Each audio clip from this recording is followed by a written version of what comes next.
that way. Don't run and hide as if to say, I'm the only one. This is not true. It has already happened over and over again, and you will not be the last one. But you can be one who has changed his ways. That will look upon the garden and realize its intrinsic value and know that as the caretaker that you have much responsibility here. Don't expect it to take care of itself. Don't go hopping from field to field. You do your best work with one field. God says here, therefore shall a man leave his father and his mother and shall cleave unto his wife, and they shall be one flesh.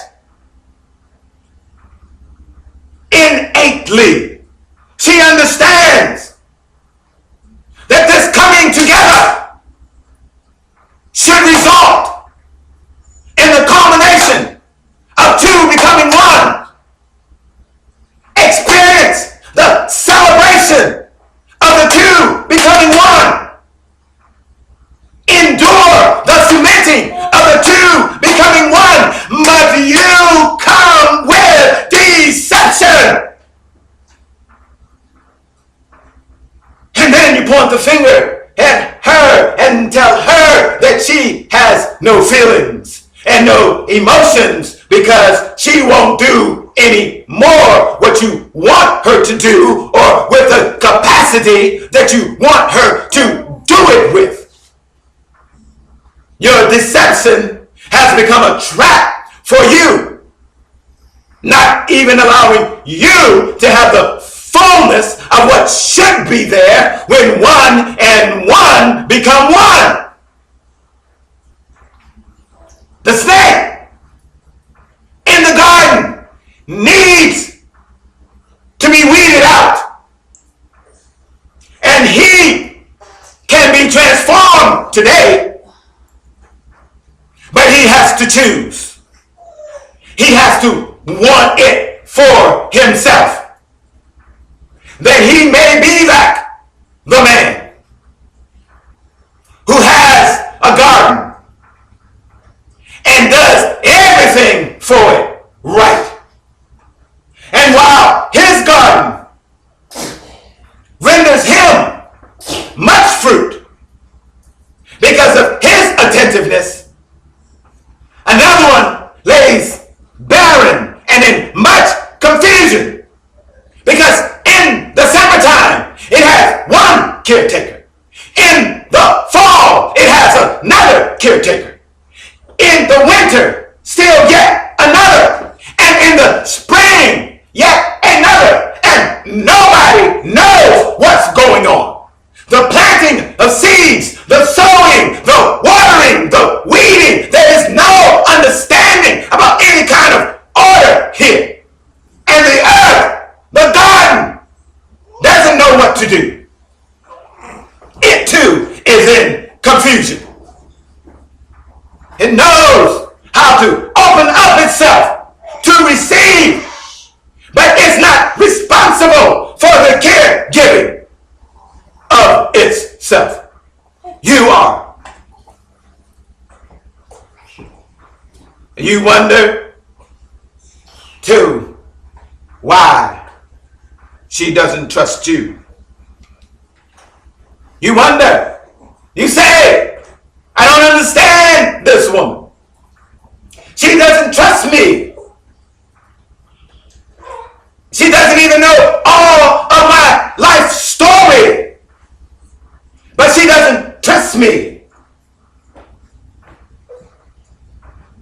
But I already have 2 children by my baby's mamas. And I already took her to bed before we got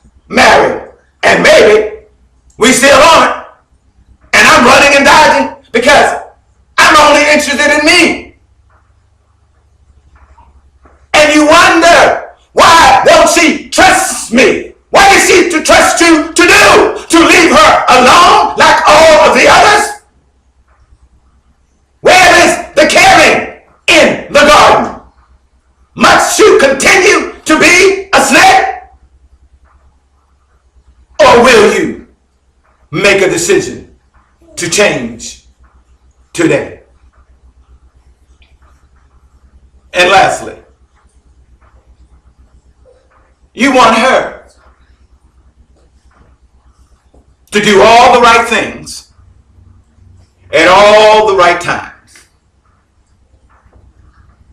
in every area of the relationship. You want her to demonstrate her participation in a covenant agreement, yet you haven't covenanted a single thing. You want your cake, and you want to eat it too. And some are so determined to have it their way that if she doesn't, you beat her head into the ground. And if she doesn't, you pimp her out on the street. And if she doesn't, you just walk away and leave her in a lurch.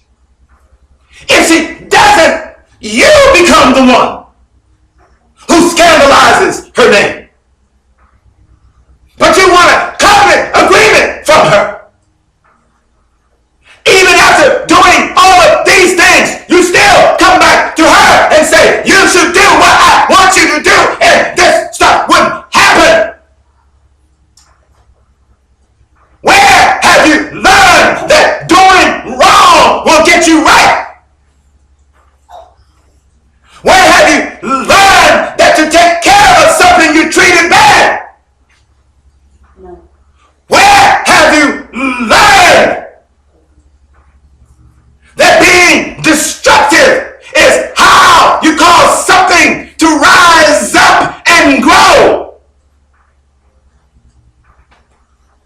Where have you learned that any farmer just looks at his garden and commands it to do whatever he wants, and he's polluted it with garbage and broken down machines and cut off the water, and there's rocks everywhere? But this is what you want. You want a covenant agreement while you just do your own thing. And the garden was not meant to be treated like that. It was meant to have real caregivers, like God set it up in the beginning. It was made beautiful and given to Adam. First, the Garden of Eden, then Eve. To work, to care for, to do that which was necessary, that he might bear fruit, not become desolate, not to be shunned, not to be made into a slum, but to be loved, built up, even more transformed. Because an assimilation was supposed to take place. If you receive the garden, then you and the garden were to become one.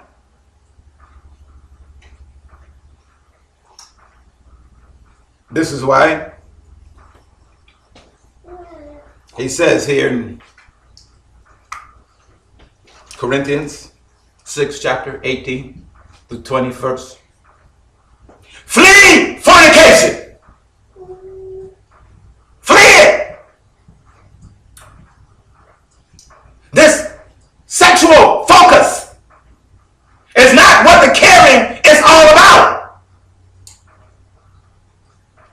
Here is part of the pathway that should lead to the culmination, the celebration, and the cementing of two becoming one. Not you sowing your seed and leaving tomorrow, saying you're on your own. I'll see you when I see you. There's a snake in the gardens. And the gardens don't know what to do. But can you blame them? No. We must recognize who's responsible here. Wherefore doth come the seed, and why should it come forth? It comes from man, that it might be planted in the right place as a result of the joyous union of two becoming one together forever, not just one night.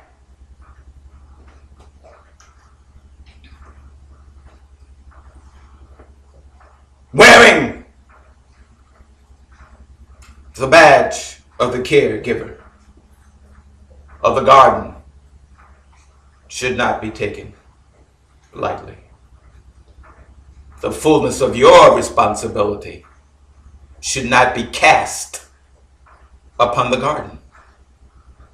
But if the garden was in another state, if the garden was in another country, if the garden looked like this, and if the garden looked like that, it's not. You're the caregiver.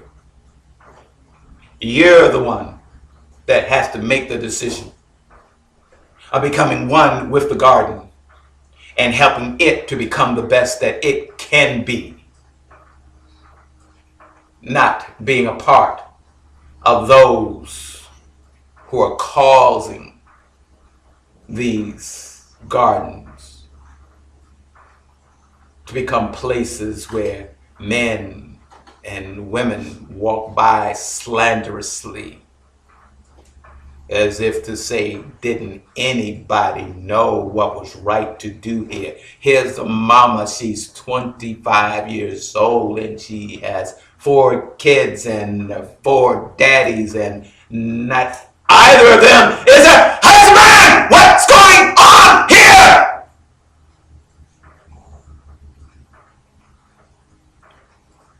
Blame the garden, but there's a snake in the garden. The garden was there. You came in.